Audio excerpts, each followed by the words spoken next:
The iron door had no keyhole. That was the first thing Tamsin Doyle understood about it, kneeling in the cold dust of a dead camp with her lantern lifted. And it was the thing she could not stop turning over in her mind for the rest of her life. A jail door was made to be locked from the outside. A lock meant a key, and a key meant a man with authority standing in the corridor. Turning it, this door had nothing of the kind. Where the bolt and the keeper plate should have been, there was only a long, ugly seam of gray weld, run by hand, bead over bead, sealing the door to its own frame, as if the iron meant to become a single piece of metal and forget it had ever been two. And the weld was on the inside. She had spent 11 years at a forge. She knew the look of a bead laid down by a man working toward himself, instead of away. The way the line wandered where his elbow had no room. The way the metal piled thick at the start where his hand was steady, and thinned at the finish where his arm had begun to fail. Whoever had welded this door had done it from within the cell. He had sealed himself inside a stone box with no key and no window wide enough to pass a shoulder, and he had done it on purpose, and then, so far as the camp ever knew, he had never come out. She did not yet know his name. She did not know that the answer to the question pressing on her was 26 years old, that it weighed less than a folded shirt, and that grown men had been paid handsomely to make certain no one ever asked it. She knew only that her lantern was burning oil she could not spare, that the night above the gulch was turning hard with frost, and that she had found the one thing in this hollowed-out town that did not want to be understood. Vermilion Gulch sat in the high red country of the Arizona Territory, a notch cut into rust-colored rock by a creek that ran 4 months of the year and lay dead the other 8. In its season, it had held 900 souls and a silver mill that never closed. By the spring that brought Tamsin Doyle up the wagon road, it held perhaps a dozen, all of them old, all of them waiting on something the rest of the world had stopped offering. The mill stood roofless.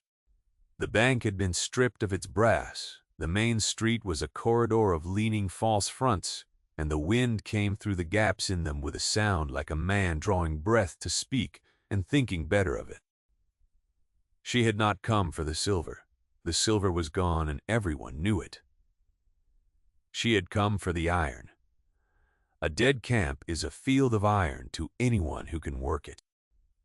There were rail spikes by the keg in the collapsed tram shed, ore car axles thick as a woman's wrist, hinge straps, wagon tires, the whole skeleton of a mill that men had abandoned faster than they could carry.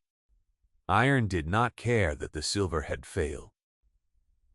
Iron could be cut down and carried out and forged into the things living towns still needed. Plow points and harrow teeth and the long hinges that hung barn doors, and Tamsin Doyle had bought the right to all of it for $19 at a territorial land sale where no one else had bid. The clerk had laughed when she set down her money. He told her she had bought herself a graveyard and the privilege of robbing it. She had folded her receipt into her satchel and said nothing, because the man was not worth a word, and because $19 was every dollar she had.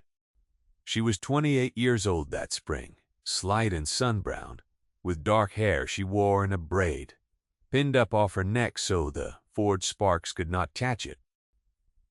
She had learned her trade from a man named Orrin Calloway, who had run a smithy in a town 3 days south, and who had taken her on at 17 when no one else would feed her. She had come to his door in the worst winter of her life, an orphaned girl with cracked boots and nothing to offer but a willingness to work, and the men of that town had told her a forge was no place for a woman, that she would burn herself, that she should find a kitchen. Calloway had said none of that. He had looked at her hands, turned them over once in his own, and said that hands that had picked cotton could learn to hold a hammer, and he had set her to the bellows that same hour, and not spoken of her being a woman again. He had taught her the way a careful man teaches by making her do a thing wrong until her hands learned the right of it on their own. He let her ruin a dozen plow points before he corrected her, and when she asked him why he had let her waste the iron, he said that a thing told is forgotten and a thing learned is kept. He had taught her to read iron the way other people read faces, to know by the color of the heat and the shower of the spark whether a piece would draw clean or crack. He had been dead 4 years, taken by a fever in 3 days, and she had been the one to forge his own grave marker, because his sons had scattered and there was no one else who knew how he would have wanted it done. She still heard him most clearly when her own judgment failed her, which was the only inheritance he had left her, and she had come to believe the better part of any she could have hoped for. What Orrin Calloway had given her above all was the blazing torch, and the secret of it, the thing that made her rare. Most smiths could weld in the old way, heating 2 pieces in the coals and hammering them into one while they glowed. Calloway worked another way. He had carried a tinner's blowpipe and a flask of pitch oil, and later, in his last years, a true torch fed from a brass tank, and he had shown her how a narrow flame could run a seam of melted metal along a joint and bind iron to iron without a single blow. It was a slow art and a strange one, and most men dismissed it as a tinker's trick. Calloway had not dismissed it. The flame finds the truth in a joint, he used to say. It shows you where the metal was lying about, being sound. She had not understood him then. She would understand him completely before the gulch was finished with her. The jailhouse stood at the upper end of the street, set apart, its back against the red rock where the canyon pinched closed. It was the only building in Vermilion Gulch built entirely of stone, and that alone had drawn her eye on her first morning, because stone meant the door and window frames would be iron, set in masonry, the heaviest and best iron in the camp. She had walked up to it with her measuring string and her satchel, expecting nothing but salvage, and she had stopped in the doorway of the front room with the string slack in her hand. The building had 2 cells. The first stood open, its grated door hanging on one hinge, picked over by 20 years of scavengers. The second was the one with no keyhole. The second was the one welded shut from within. She set down her lantern, and she looked at that seam for a long time, and the question rose in her and would not be put down. She was a practical woman, and she had taught herself not to chase things that did not pay. Yet she had also spent her life being told that the thing in front of her was not worth her trouble, that she should leave it for someone better suited. And she had learned that the world says this most insistently about the things that matter most.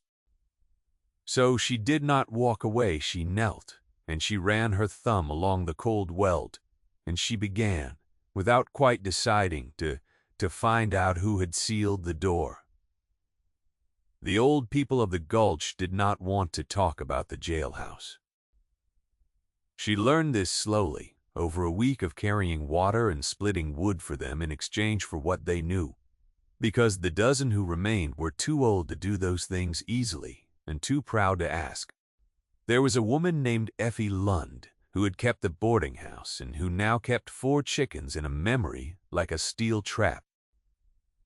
There was a man called Dressler who had driven the ore wagons and whose hands shook too badly now to hold a cup.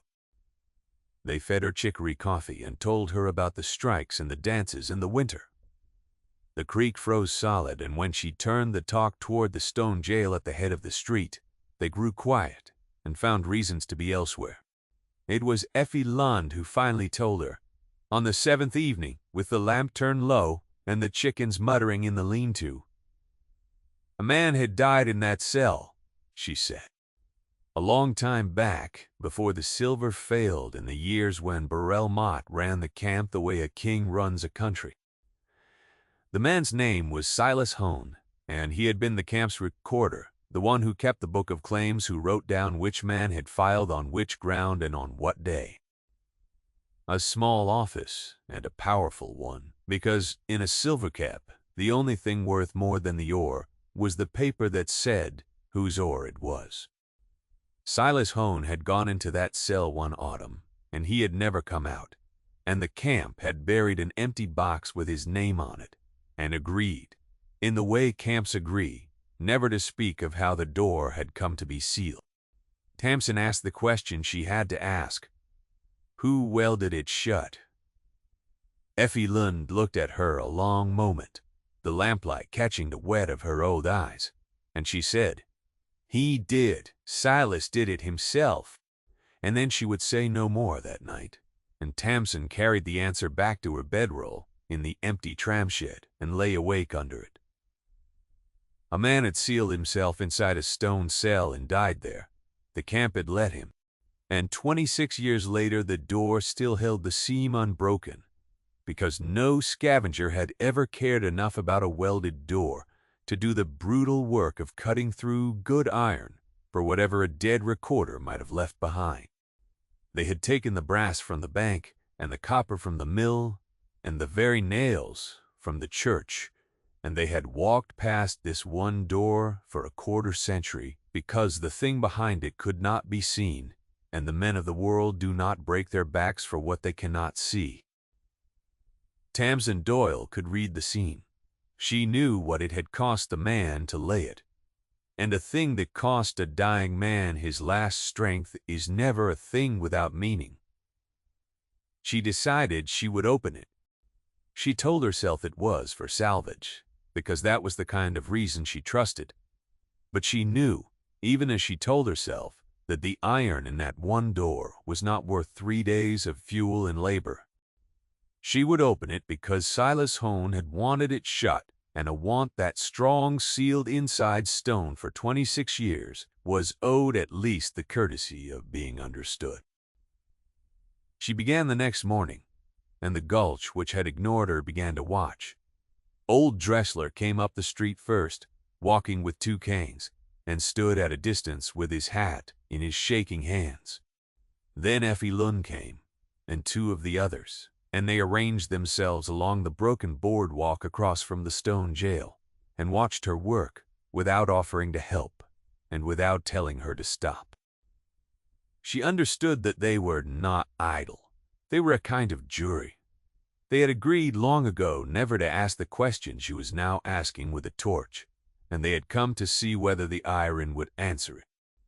She did not try to cut the door free all at once. Calloway had taught her that haste is the enemy of iron, that a joint forced will tear where a joint coaxed will yield, and the same was true of stone-set frames. She studied the masonry around the door for a full morning, finding where the iron frame was pinned into the rock, and where the rock itself had cracked with the cold of 26 winters. She mixed a paste of clay and ash to shield the stone from her flame. She set up a windbreak of canvas against the canyon draft, because a torch flame that wavers cannot cut true. Only when all of that was done, near noon, did she light the torch and bring its blue point to the upper corner of the welded seam. The iron did not give easily. The man who had laid that bead had laid it deep, had run the metal not only across the gap, but into it, filling the joint to its root. And Tamsin understood as she worked that he had not been sealing a door so much as making a wall. He had wanted no one to come through, and he had spent what must have been hours, perhaps a whole night, with whatever heat he could raise inside that cell, building the seam thick enough to stop them. She worked along it slowly, melting his old weld back to a flow and letting it run away from the joint.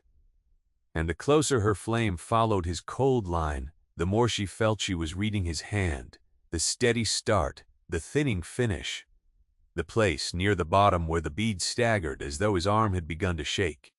By the end of the first day she had freed 8 inches of the seam, and the canvas windbreak was scorched and the watchers had gone home. She banked her torch and ate cold beans from the tin, and sat looking at the small bright cut she had made in 26 years of silence, and she thought about a man working a torch toward himself in a stone box, knowing he would not put it down and walk out. The second day brought the rain that the high country brings in spring, hard and brief and cold, and she worked through it under a tarp with the water hissing where it struck the hot iron. The watchers did not come. She told herself she preferred it. By the time the rain passed in the afternoon and the red rock steamed, she had cut down the full latch side of the door, and she had begun on the hinge side, and she had started to find the things the man had left in his weld. Iron carries what it touches. Calloway had taught her this too, that a weld swallows whatever lies in the joint when the metal flows. A grain of sand, a fleck of rust, sometimes a thing a man wished hidden. As Tamsin melted Silas Hone's seam, she began to find, trapped in the gray metal at the root of it, small, bright, flattened beads of a metal that was not iron. She caught one as it cooled and rolled it on her palm and knew it at once by its weight and its color. It was silver. The man had melted silver into his weld. Not much, a few coins worth, scattered the length of the seam. But no man wastes silver sealing a door, unless the silver itself is part of what he means to say. She did not understand it yet. She folded the little beads into a twist of cloth and kept cutting, and the question in her changed its shape from why did he seal it to what was he sealing that was worth this? She broke through near dusk on the second day. The last of the weld parted with a small dry sound, and the door, freed at the latch and 3/4 down the hinge side, leaned out of its frame and stopped, held by the lowest inch of iron she had not yet cut. She did not cut it. She found she could not in that moment do the thing her whole labor had been bent toward. She stood with the torch hissing in her hand, and the cold breath of a room sealed for 26 years coming out at her through the gap, dry and faintly metallic and very old. The air of a place that time had simply set aside, and she understood that whatever was behind the door, no living person had laid eyes on it since the autumn Silas Hone welded himself in. She shut off the torch. She wanted the first light to fall on that room from a lantern held in a steady hand, not from a flame meant for cutting. She wanted to come into it the way you come into a grave, which she was beginning to understand it was. She slept badly and rose before the others and went up the street alone in the gray light, and she pried the last inch of iron with the bar and lifted the heavy door aside and set it down against the stone, and she took up her lantern and went in. The cell was small, 8 feet by 10, stone on every side, with a single window high in the back wall no wider than a hand is long. 26 years of dust lay over everything, undisturbed, soft as fallen ash, and her boots broke it into small clouds that hung in a lantern light. There was a wooden cot against one wall, and on the cot, beneath a blanket, gone to felt and ruin, were the bones of a man lying on his back with his hands folded on his breast. He had not died in struggle. He had lain himself down and arranged himself and waited, and the dignity of it stopped her in the doorway with her hand against the cold stone. She did not disturb him for a long moment. She let the lantern light find the rest of the room first, and the rest of the room told her she had been wrong about everything, except the one thing that mattered. She had thought him a prisoner. He was not. There was no lock on the inside of that door, any more than the outside. No bar, no chain, nothing that would have held a man against his will. The cell had not been locked upon Silas Hone.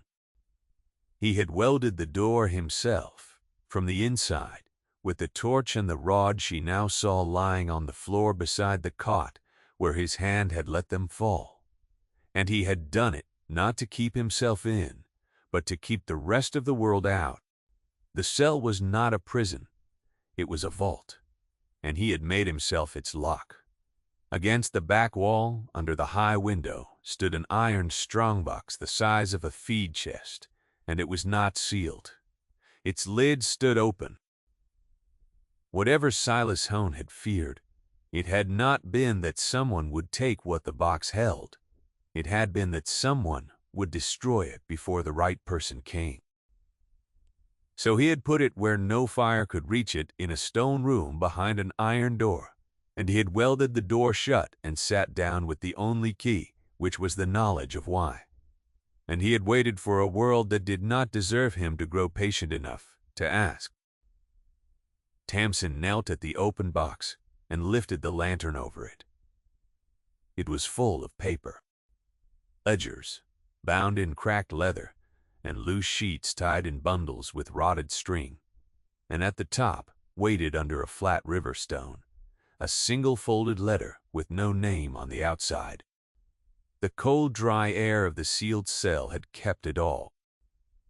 The pages were brittle and brown at the edges, but the ink stood black and clear, and Tamsin Doyle, who could read iron better than she could read words, but who could read words well enough, settled on her heels in the dust beside the bones of the man who had died to keep them, and began to learn what Vermilion Gulch had buried alive. The ledgers were the claim books, the true ones. She understood that slowly, comparing what she found against what Effie Lund had told her of how the camp had run. Silas Hone had been the recorder, the keeper of the book that said which man had filed on which ground. And in these books, in his own careful hand, was a second record kept alongside the first, a record of every claim that Burl Mott had taken by fraud. It was not a complicated crime. The cruelest ones rarely are. A man would come into the gulch and strike good ore and walk down to the recorder's office to file his claim, and Silas Hone would write it in the book, true and dated and witnessed. And then, weeks or months later, that man would find that the book said something else, that his filing date had been moved back behind another man's, that the ground he had worked was recorded to the Mott Consolidated Company, filed, the paper said, a full day before he had ever come to town. The recorder would shake his head and show him the book, and the book did not lie. And a man with no paper had no claim and no recourse. And he would leave the gulch broken while Mott's company sank a shaft on the ore he had found. It had happened to dozens of men over a dozen years. It was how a camp assayer with a clerk's salary had become the man who owned the gulch. Through all of it, Silas Hone had kept the true book. Every time Mott or Mott's men had made him alter the public record, he had recorded the alteration here, in this second set of ledgers. The real filing date and the false one set side by side, the name of the man robbed, and the name of the company that robbed him, witnessed where he could get a witness, sworn to in his own hand where he could not.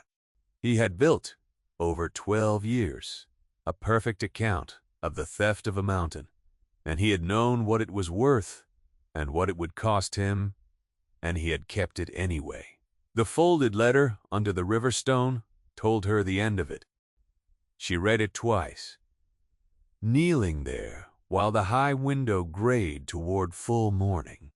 Silas Hone had written it in a steady hand that thinned and wandered toward the bottom of the page the way his weld had thinned, and it said in plain words, without complaint, that he had been found out, that Mott had learned the true book existed and had given the order that the recorder was to have an accident, a fall down the mill stairs, a thing the camp would believe, that Silas Hone had perhaps 2 days, that he could run and be caught on the road, and the book burned, and the men he had recorded left robbed forever, with no proof on earth that they had ever been wronged.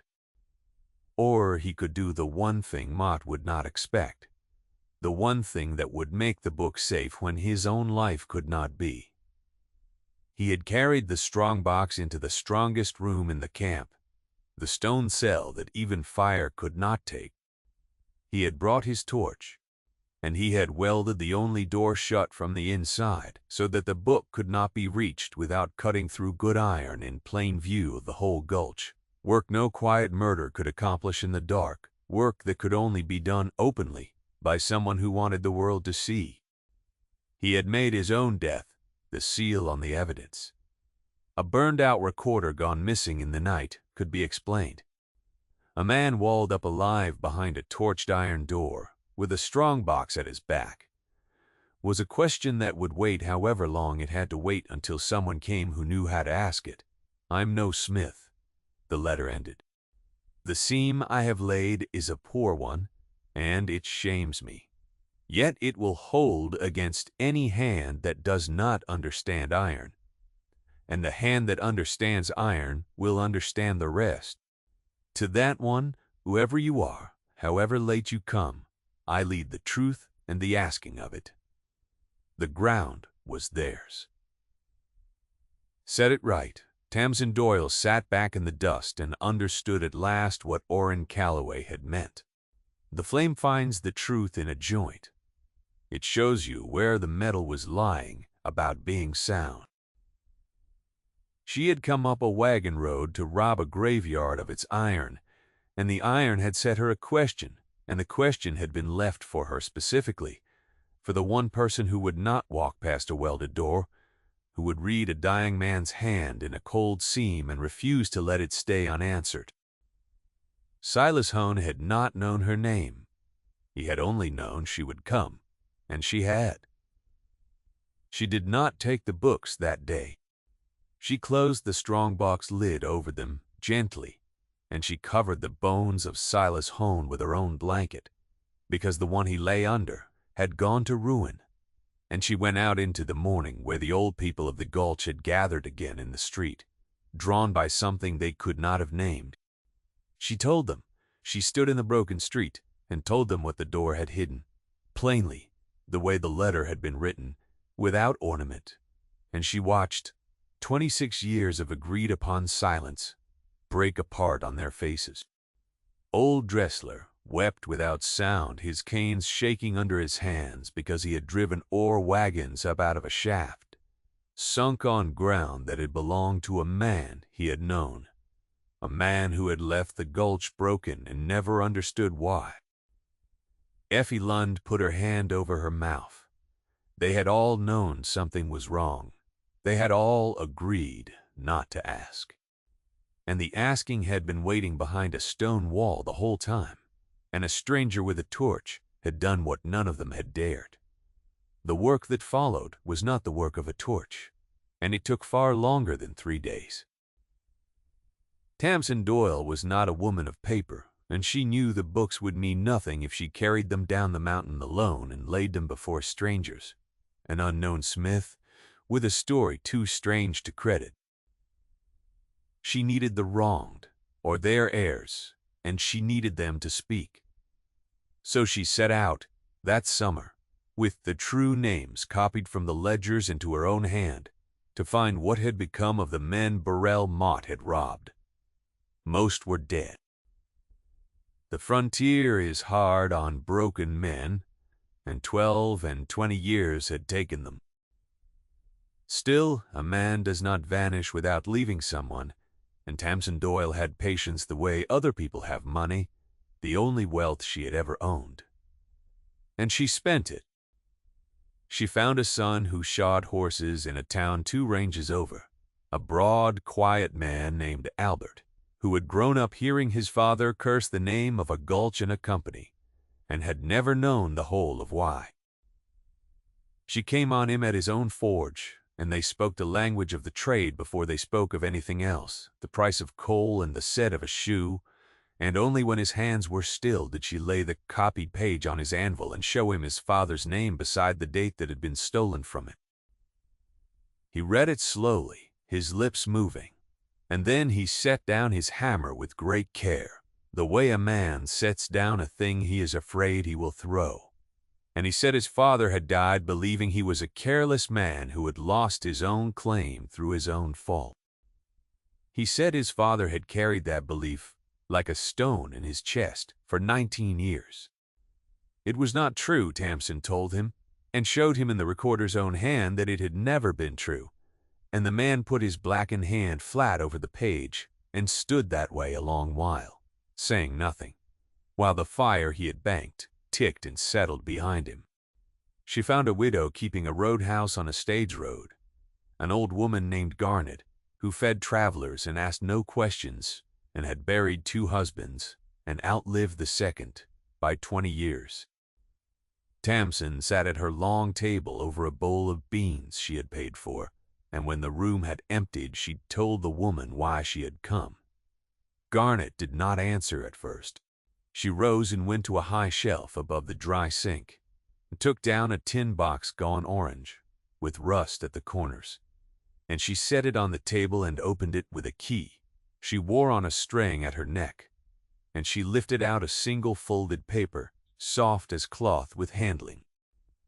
It was her husband's filing, the claim he had worked a winter and lost. The paper, the public book, had made a lie. She had kept it, she said, not because it was worth anything, but because it was the last thing his hands had been proud of.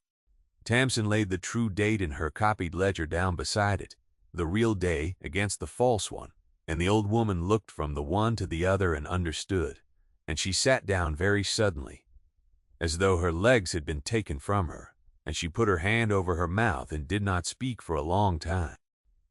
And she found Winona Hone. Silas Hone had a son. The letter had not said so, but the Gulch remembered it. A son who had married a woman of the Apache country and had died young, and that son had left a daughter.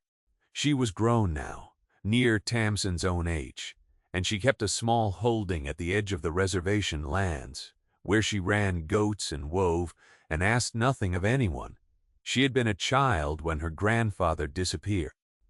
She had been told he abandoned the family, ran off, shamed them, because that was the story Mott's money had purchased, and the story the world had been content to believe, of a recorder who went missing in the night.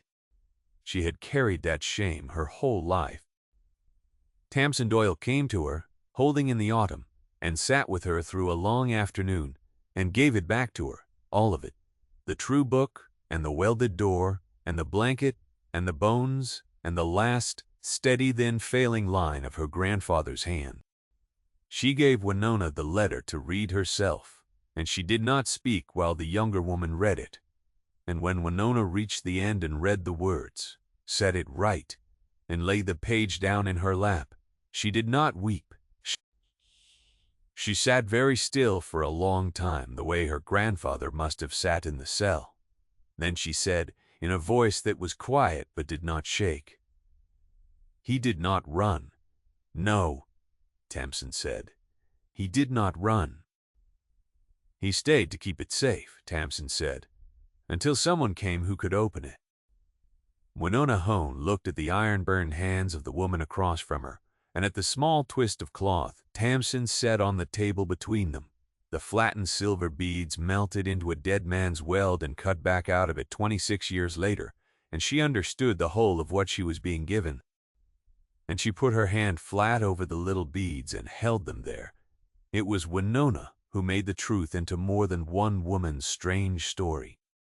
She had, standing the smith did not, the standing of blood, and she had the will of someone who has just learned she was never the daughter of a man who ran. Together they carried the true ledgers down to the territorial court, not to the Gulch, which was Mott's, but to the seat of the territory where Mott's reach had thinned with the silver. Tamsin testified to the door, to the weld, reed from the inside, to the silver in the seam and the bones on the cot, and her testimony was the testimony of a craft. No one could dispute, a woman who could prove by the metal itself that the seal had been laid from within and by one hand. Winona testified to the blood, and the ledgers, the patient, terrible ledgers, testified to everything else, the false dates beside the true, dozens of them, in the hand of a recorder who had died rather than burn them. Burrell Mott was an old man by then, gone soft and rich and certain. Far from the Gulch he had bled, in a tall house in a city he believed had no memory.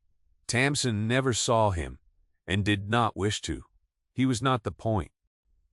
He had built a name on the erasure of other men's claims, on the language of legitimate paper used to commit theft on the scale of a mountain, and the names he had erased rose up out of a stone cell to stand against him in their own hand, and he had no defense against a dead man's honesty.